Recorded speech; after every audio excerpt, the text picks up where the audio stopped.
No verdict. The mysterious death of Lavinia Farrar. Introduction.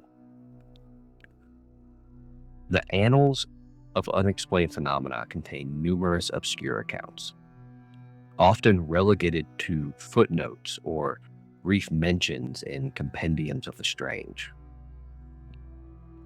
Among these is the case of Lavinia Farrar, an elderly blind woman whose reported death involves circumstances that defy conventional understanding. Popularized primarily through its inclusion in Charles Fort's Wild Talents, the narrative centers on a seemingly impossible contradiction: a fatal stab wound to the heart, yet no corresponding damage to the multiple layers of clothing worn by the victim. This report aims to critically examine the available evidence, or lack thereof, surrounding the Lavinia Farrar case. Its purpose is to verify the reported details, investigate conflicting accounts regarding the date and location of the event, specifically contrasting an alleged 1893 Manchester incident with a 1901 newspaper report pointing elsewhere, assess the physical plausibility of the anomalous features described, and ultimately evaluate the hypothesis that the case may be fictional, legendary, or otherwise misreported over time.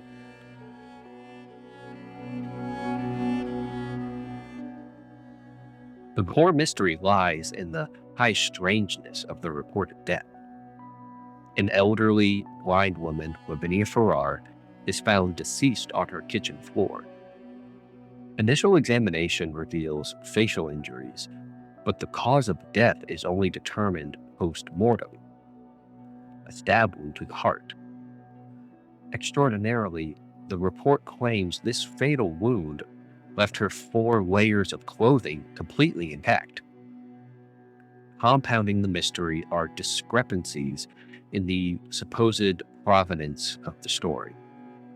While initial information suggested a possible origin in Manchester in 1893, potentially reported in London newspapers in 1901, preliminary findings indicate Charles Fort's account likely derived from a 1901 report in the Cambridge Daily News. This fundamental conflict regarding the event's time, place, and original documentation forms a central investigative thread.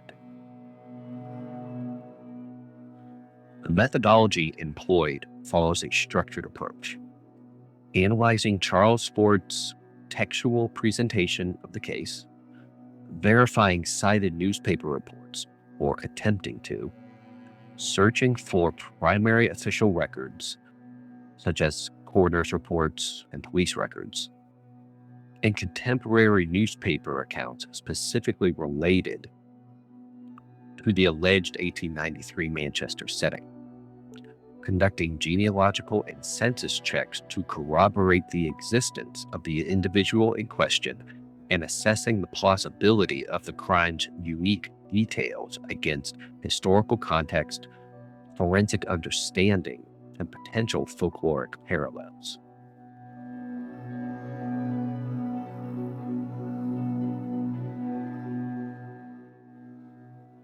This investigation transcends mere fact-checking of an antiquated tale. It serves as an exercise in coarse criticism, examining how anomalous narratives are transmitted, potentially distorted, and achieve longevity.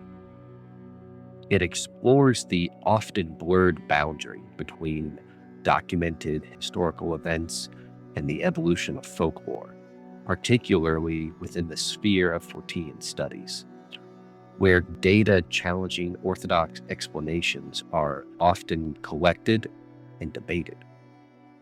The Lavinia Farrar case therefore offers a valuable lens through which to study the life cycle of anomalous reports and the criteria by which historical veracity can be assessed.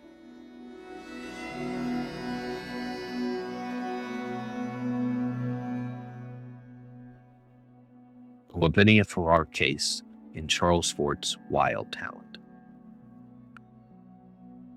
Charles Fort, a pivotal figure in the documentation of anomalous phenomena, included the Lavinia Farrar case in his 1932 book, Wild Talents.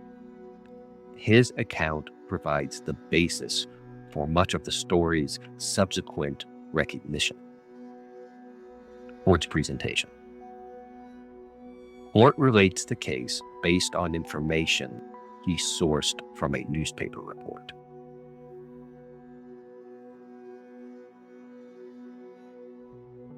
The key details he presents are as follows.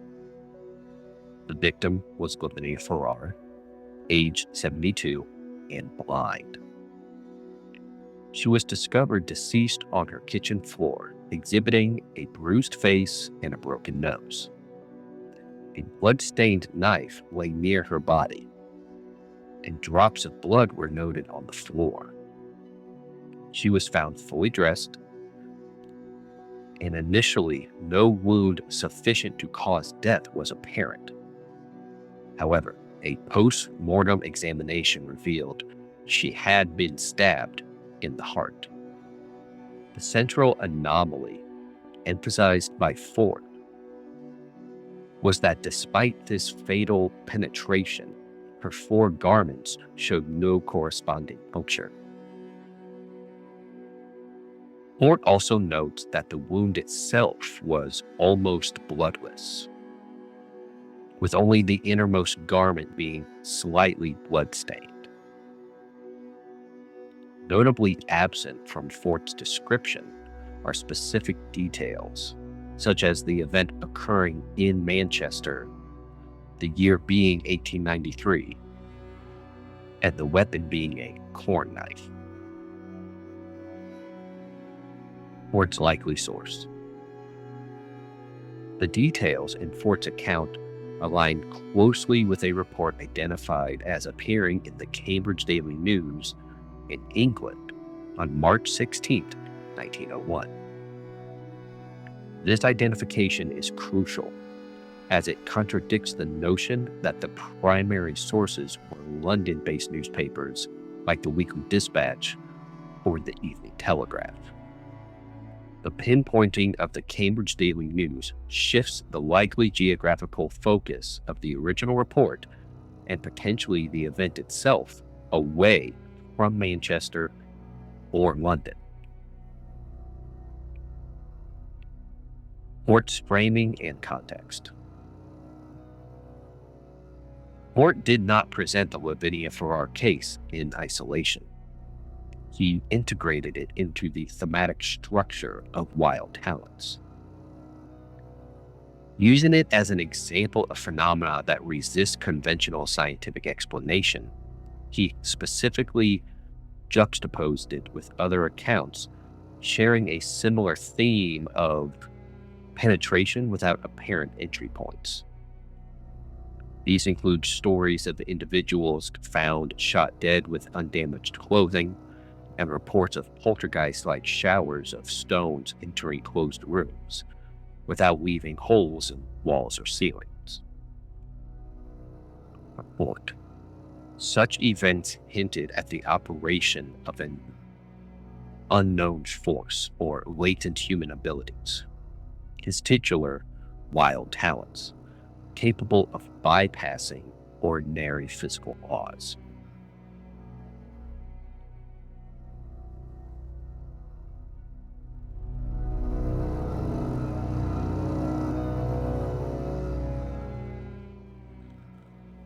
The Farrar case resonates with Fort's concept of transmediumization, the idea that phenomenon might bridge the gap between the subjective or imaginary realm and physical reality, sometimes retaining quasi-attributes of their non-physical origin. A fire that doesn't spread typically, or a wound that appears without traversing a physical barrier like clothing, could be seen as examples of such restricted or illogical manifestations. The Farrar case, with its fatal wound seemingly ignoring the physical barrier of 4 layers of fabric. It's this pattern of localized, rule-defined phenomena. Intriguingly, Fort himself seemed to entertain the notion that the story might be less than factual, noting its resemblance to a revised fictional scene, perhaps hinting at an awareness of its constructed or unbelievable nature. The inclusion of the Lavinia Farrar story in Wild Talents appears strongly influenced by its anomalous central detail. Fort actively sought out damned data, facts and reports excluded or ignored by mainstream science because they don't fit established paradigms. The clothing anomaly made the Farrar case a prime candidate for this collection. Its publication in this widely read book undoubtedly amplified its notoriety within circles interested in the paranormal and unexplained, potentially ensuring its survival while detaching it from further rigorous factual scrutiny. The story gained prominence not necessarily because it was true, but because it was strange and fit Fort's thesis. Therefore, the identification of the Cambridge Daily News as the likely source represents a significant divergence from the premise involving London newspapers. This discrepancy immediately raises questions about the accuracy of the information trail, leading to the initial query and necessitates a shift in the investigative focus regarding the 1901 reports. The evidence trail, as documented by Fort's likely usage, points firmly towards Cambridge, not London, as the origin point of the published account.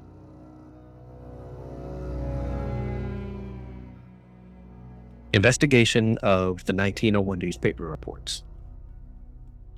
Given the conflicting information about the newspaper sources, a careful examination of the potential 1901 reports is necessary. Analysis of the Cambridge Daily News, March 16, 1901. As established, this appears to be the most probable primary source for Fort's account. The report contained the core narrative elements. Lavinia Farrar, 72, blind, found dead on her kitchen floor with facial injuries, a blood-stained knife nearby, blood drops on the floor, found dressed in 4 layers of clothing, a fatal stab wound to the heart discovered post-mortem, confirmed by 2 doctors at an inquest, and the crucial detail that the garments lacked any corresponding puncture. The fact that a Cambridge newspaper reported this suggests the event likely occurred within Cambridge or its immediate vicinity, casting further doubt on the Manchester or London locations. While an inquest was clearly held where medical testimony was given, the final verdict is not detailed in the summary of the Cambridge report.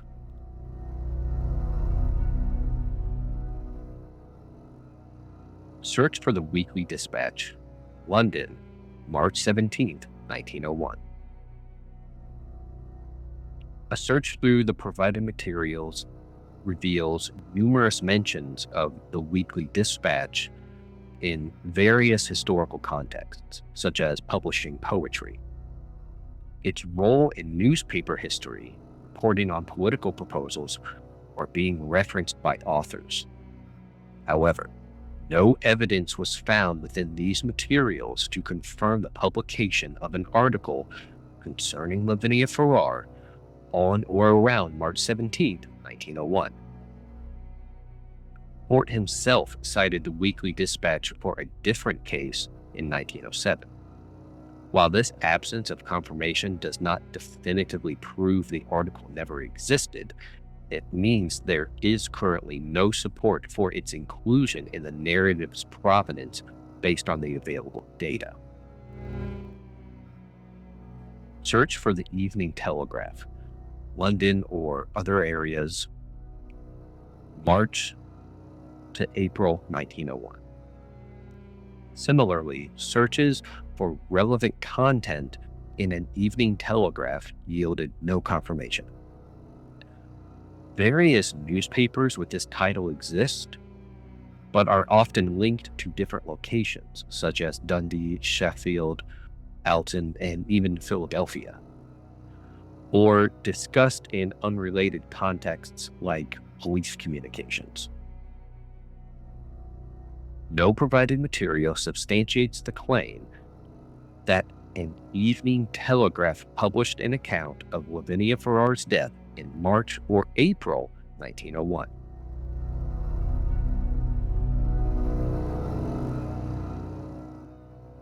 The second half claim revisited.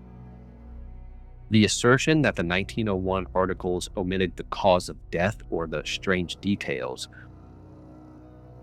is directly contradicted by the evidence regarding the Cambridge Daily News.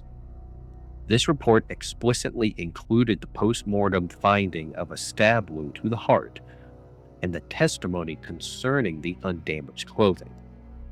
If the claims refer specifically to the unverified London papers, it cannot be assessed.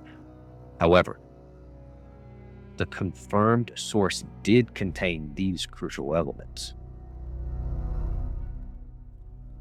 Despite the confusion over specific newspaper titles, dates, and locations, one element remains remarkably consistent. The core of the anomaly of the fatal stab wound occurring without damage to the victim's clothing. This particular detail appears central to the narrative associated with Lavinia Farrar,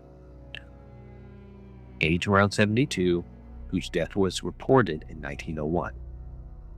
The persistence of this specific anomalous claim, even as other factual details seemingly mutated, like the location shifting from Cambridge to London to Manchester, or the date shifting from 1901 to 1893, suggests that the strangeness itself is the most resilient component of the story. The strong evidence pointing to the Cambridge Daily News in 1901 as the likely origin of Fort's account, coupled with the lack of confirmation for the London reports from the same year, significantly undermines the premise linking the event to Manchester in 1893. Even before examining the 1893 evidence directly, the analysis of the 1901 reporting landscape casts considerable doubt on the Manchester connection. The documented trail leads decisively away from Manchester and from 1893.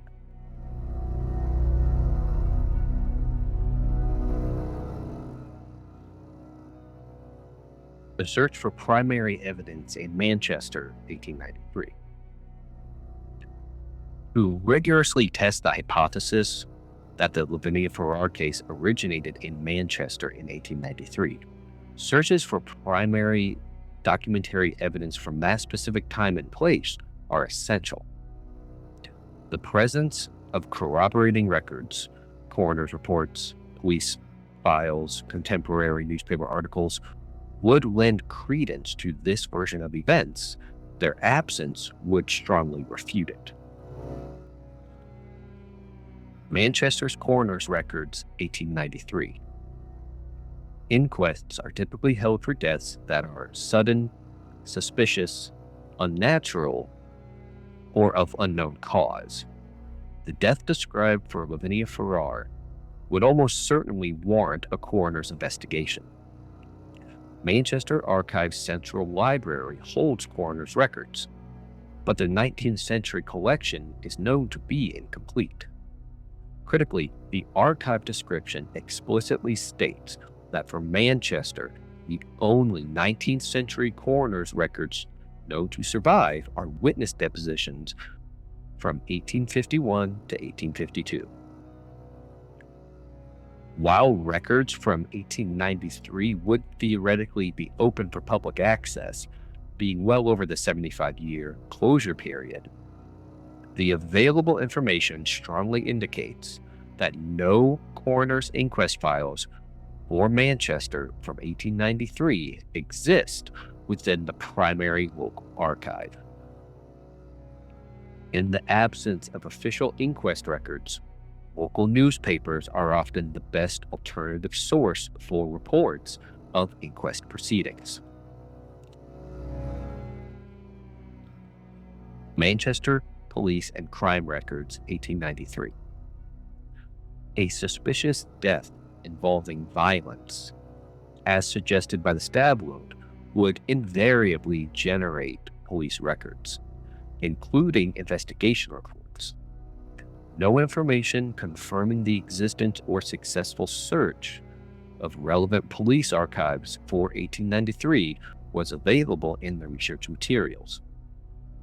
While acknowledging this is a potential gap in the provided data, the apparent absence of such records, which would be expected for a murder or unexplained death investigation, adds to the lack of corroboration for the Manchester 1893 scenario. High-profile or unusual cases often have better survival rates in police archives, making the lack of trace for this alleged strange case more significant.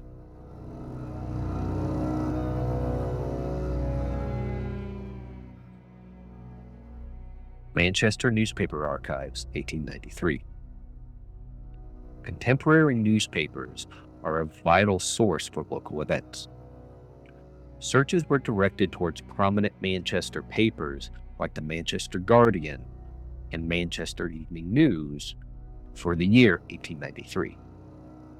While access in the Manchester Guardian archive is noted, and the paper is listed in various finding aids, no search results confirming any report of Lavinia Farrar's death or any similarly described mysterious death involving an elderly woman and undamaged clothing in Manchester during 1893 were found.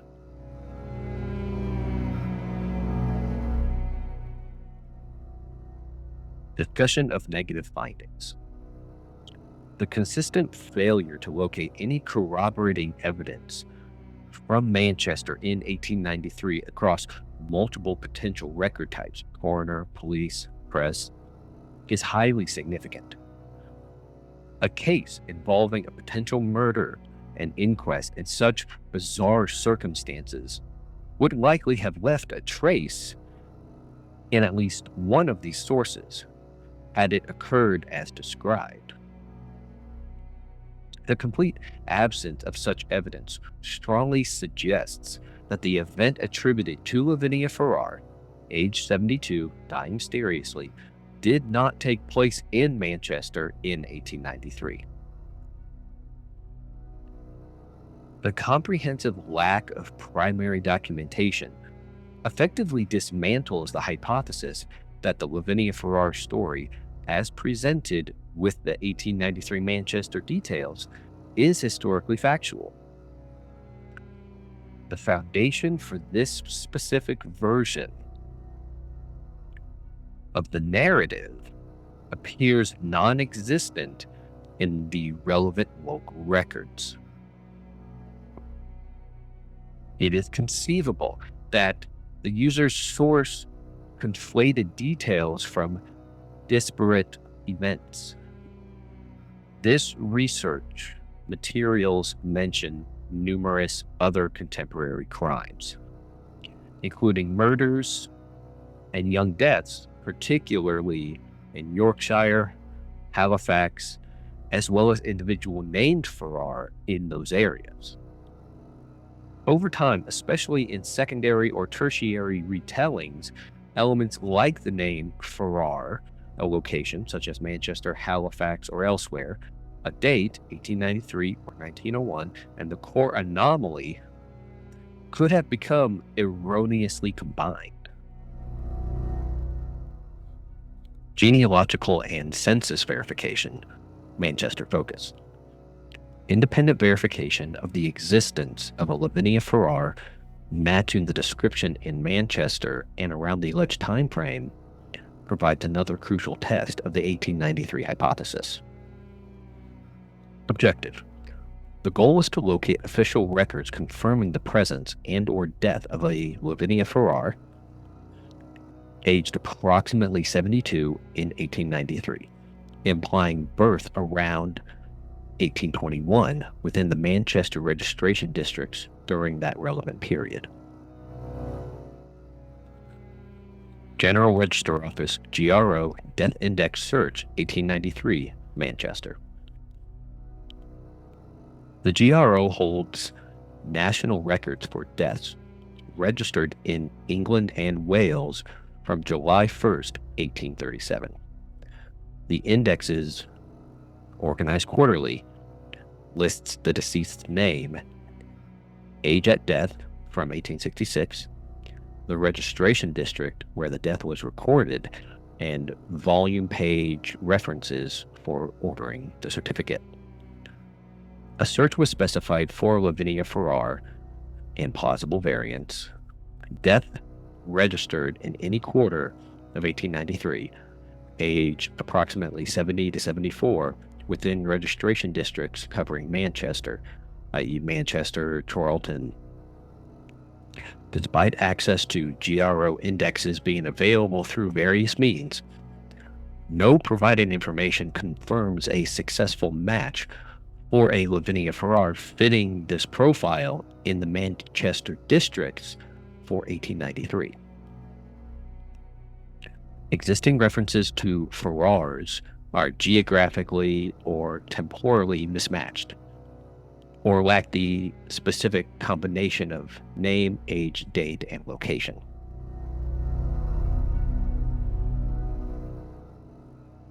(1891) Census Search. Manchester, Chorlton upon Medlock, Plymouth Grove. The 1891 census provides a snapshot of the population 2 years prior to the alleged 1893 death. A search was specified for Lavinia Farrar and variants residing in Manchester, particularly the Chorlton upon Medlock registration district, which includes areas like Plymouth Grove, with an age appropriate for somebody born circa 1821, around age 70, or considering the 1901 Cambridge report's age of 72, someone born circa 1829, aged around 62. Despite mentions of Chorlton upon Medlock and census data analysis in the research materials, no evidence places a Lavinia Farrar matching either age profile in the specified Manchester area in the 1891 census. Records for other Lavinia Farrars point primarily to Yorkshire or other locations.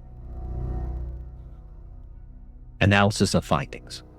The inability to locate a corresponding Lavinia Farrar in either the 1893 Manchester death registrations or the 1891 Manchester census provides strong negative evidence.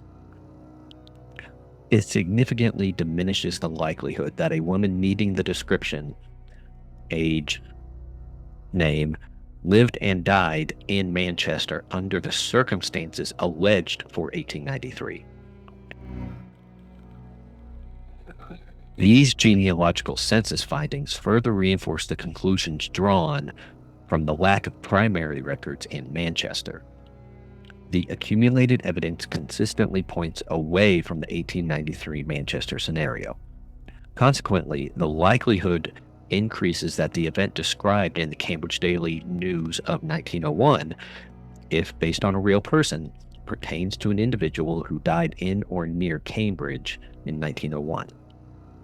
Further investigation outside the scope of this report would logically involve searching GRO death indexes and census records specifically for the Cambridge area around 1901 to potentially identify the individual mentioned in the newspaper report. Analysis of crime details and plausibility. Beyond the conflicting provenance, the intrinsic details of the alleged crime warrant scrutiny regarding their physical plausibility and potential origins in folklore or anomalous reporting. The central anomaly, wound versus clothing. The core claim involves a fatal stab wound, reportedly near the heart, that somehow failed to damage 4 layers of clothing. From a modern forensic perspective, this is exceptionally improbable.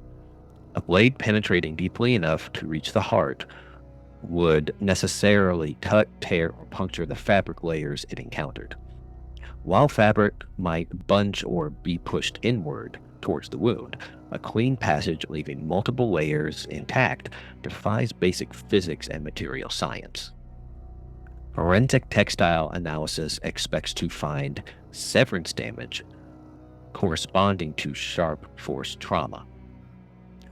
While extremely fine, sharp implements and tough, tightly woven fabrics minimize visible damage, the claim of no puncture through 4 layers remains highly suspect.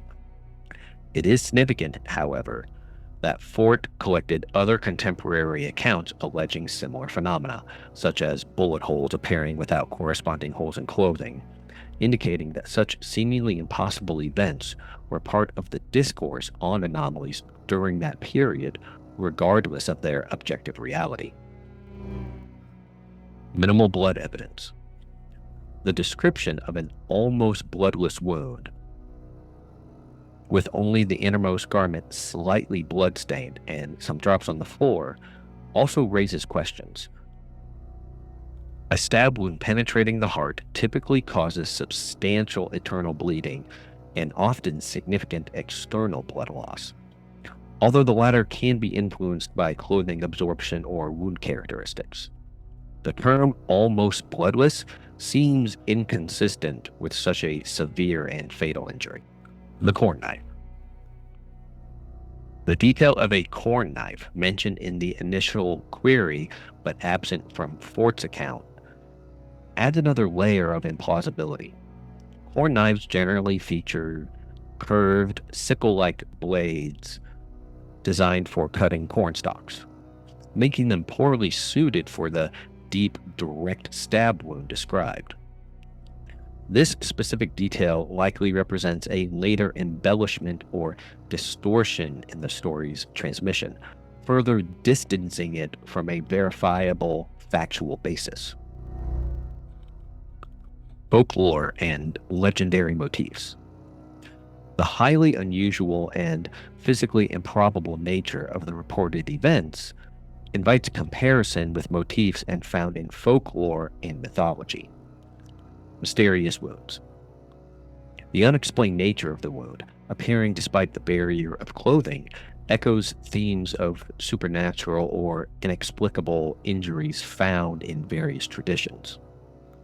This includes phenomena like stigmata, where wounds mirroring Christ appear without apparent physical cause, though often controversially attributed to self-infliction or psychosomatic effects, or wounds inflicted by unseen entities. Symbolic interpretations of wounds, such as the 5 wounds of Christ in medieval devotion, are the concept of the sacred wound in mythology and psychology, highlighting the cultural resonance of unexplained or transformative injuries. Penetration without entry. This directly aligns with 14 themes of objects or forces passing through solid barriers without leaving a trace, as seen in his examples of stones entering rooms or bullets penetrating bodies without damaging clothing or buildings. Inviolability. While less direct, the clothing acting as an impossible barrier could be distantly related to folkloric concepts of magical protection offered by garments or unusual bodily resistance to harm. Severed body parts like hands also carry significant symbolic weight in folklore, often representing lost humanity or danger. Plausibility analysis. The combination of a fatal heart stab, multiple layers of undamaged clothing, and the minimal associated blood evidence presents a scenario that is exceptionally unlikely from a conventional physical and forensic standpoint. The characteristics align far more closely with reports of anomalous phenomena as collected by Ford, or with the kinds of impossible events often found in legends and folklore, than with the expected evidence of a violent death. The extreme physical implausibility of these core details strongly suggests that the anomaly itself is the primary reason for the story's endurance and selection by Ford. It functions as a narrative centered on a seeming impossibility, characteristic of legends designed to evoke wonder or challenge established norms rather than a verifiable historical act.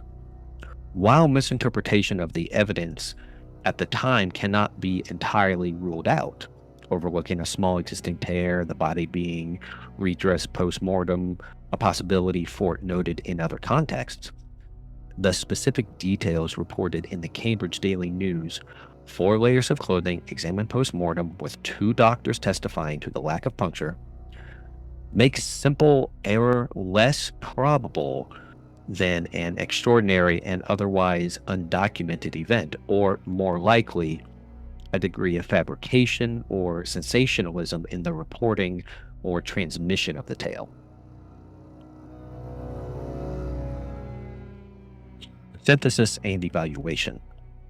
Synthesizing the findings from the analysis of Fort's account, the investigation of newspaper reports, and the search for primary records in Manchester, genealogical verification, and the assessment of the crime's plausibility allows for a comprehensive evaluation of the Lavinia Farrar case.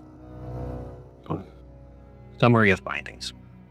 Charles Fort's account of Lavinia Farrar's death, featuring the central anomaly of a fatal stab wound with undamaged clothing, derives primarily from a report in the Cambridge Daily News dated March 16, 1901. The specific anomalous detail, wound versus clothing, is the most consistent element across different mentions of the case. No confirmation was found in the provided research materials for the alleged 1901 reports in London's Daily Dispatch or Evening Telegraph. An exhaustive search for primary evidence, coroner's report, police records, temporary newspaper reports, yielded no corroboration for the event having occurred in Manchester in 1893. Genealogical and census searches failed to identify a Lavinia Farrar matching the relevant age profile residing or dying in Manchester around 1893. The core details of the crime, particularly the undamaged clothing despite a fatal stab wound, are highly improbable from a physical and forensic perspective, aligning more closely with Fortean anomalies and potentially folkloric myths.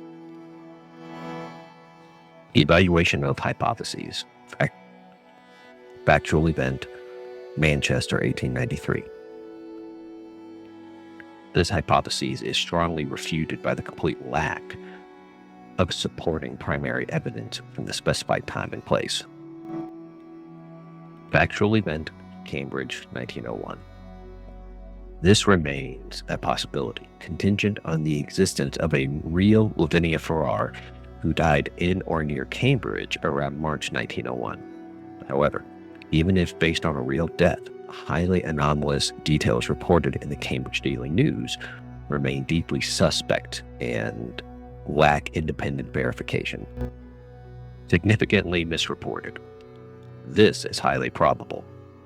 The clear discrepancies in reported location, Cambridge versus London versus Manchester, and date, 1901 versus 1893, demonstrate significant errors in the story's transmission. Furthermore, the physically improbable core details suggest exaggeration, misinterpretation, or fabrication likely occurred at some point, potentially even in the original 1901 newspaper report. Fictional versus legendary. This is a very plausible explanation. The story's defining features, its high strangeness, defiance of physical laws, lack of solid corroboration, especially for the Manchester version, and the persistence of the anomaly over verifiable facts, all hallmarks of urban legends or tales that circulate due to their bizarre nature. The 1893 Manchester iteration appears almost certainly fictional. The 1901 Cambridge version might stem from a real event, but the anomalous elements represent legendary accretions that attracted Fort's attention. Addressing discrepancies. The investigation clearly resolves the major discrepancies. The evidence point overwhelmingly to the report originating in Cambridge in 1901, specifically in the Cambridge Daily News. The claims connecting the story to Manchester in 1893 or to London newspapers in 1901 are unsubstantiated by the available evidence. Origin and propagation. A likely trajectory for the Lavinia Farrar story can be reconstructed. 1. A death, possibly of an elderly woman named Lavinia Farrar, occurred in or near Cambridge in early 1901. The circumstances may have been mundane or perhaps slightly unusual. 2. The Cambridge Daily News reported the death on March 16, 1901. This report included, either accurately through error or via sensationalism, a highly anomalous detail about the fatal stab wound and the undamaged clothing. 3. Charles Fort encountered this newspaper report, recognized its alignment with his interest in damned data, and phenomena defying conventional explanation, especially penetration without entry, and included it in Wild Talents in 1932. 4. Fort's publication gave the story wider circulation and cemented its status as a notable Fortean anomaly. 5. Subsequent retellings, potentially including the source informing the initial query for this report, introduced errors, confusing the original source, mistaking it for London papers, the date shifting it to 1893, and the location transporting it to Manchester, while crucially preserving the core, memorable anomaly of the undamaged clothing. Conclusion. Based on a critical examination of Charles Fort's account, targeted searches of newspaper archives and official records, genealogical verification attempts, and an analysis of the reported crime details, the Lavinia Farrar case, particularly as situated in Manchester in 1893, lacks credible historical foundation. This version appears to be a product of misreporting or fictionalization. The narrative most plausibly originates from a 1901 report in the Cambridge Daily News, potentially based on a real death, but characterized by highly improbable, anomalous details concerning a stab wound inflicted through the intact clothing.